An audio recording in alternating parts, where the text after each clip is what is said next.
Bismillahirrahmanirrahim. Assalamualaikum, salam sejahtera dan salam Samadani.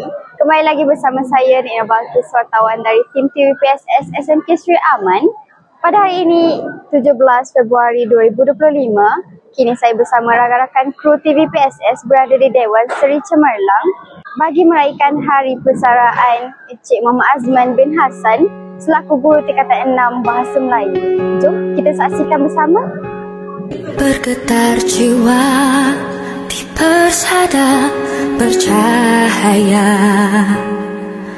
pertemuan harapan pertama kalinya. Bergetar jiwa menghadapi mimpi-mimpi, sukar dipercaya pintunya terbuka.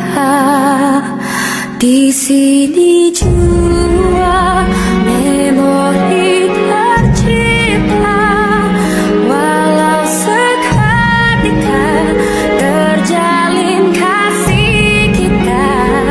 Mungkin di sini kita akan terpisah, kenangan bersama tiada ku.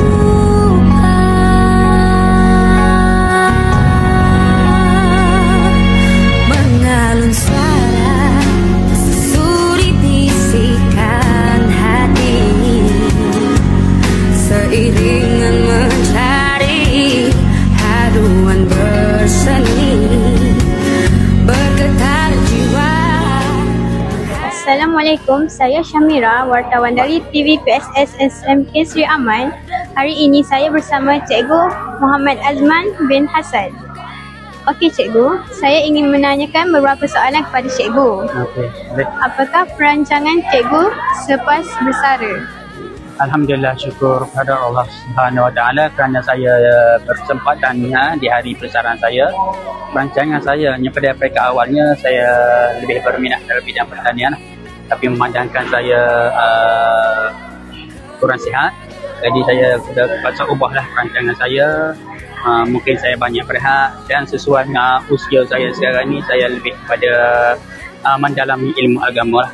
Sesuai dengan usia saya memerlukan rehat yang cukup, dan kita juga akan menekatlah untuk mempelajari dan mendalami ilmu agama. Sebab aktiviti lain saya rasa mungkin saya dah berkemampuan lah buat masa sekarang ni untuk melakukannya. Okey, soalan seterusnya. Pelajar SMK Sri Aman. Pelajar ni yang paling utama sekali ialah menghormati orang tua dan juga menghormati guru. Tanpa orang tua dan tanpa guru tidak ada makna langsung lah bagi seorang pelajar untuk berjaya. Dan kejayaan seseorang pelajar ni bergantung kepada doa guru dan juga doa orang tua. Jadi nasihat saya, setinggi mana pun awak belajar berada, jangan lupa jasa orang tua dan jangan lupa jasa guru. Okey Cikgu, terima kasih kerana sudi menjawab soalan saya tadi. Baiklah, itu saja daripada saya. Sekian, terima kasih. Okay.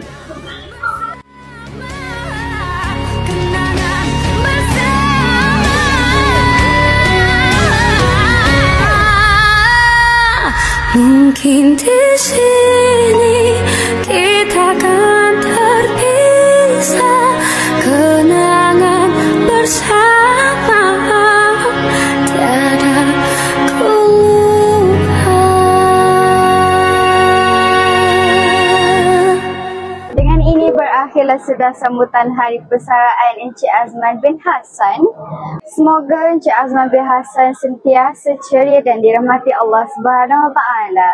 Sekian, itu sahaja daripada saya. Assalamualaikum.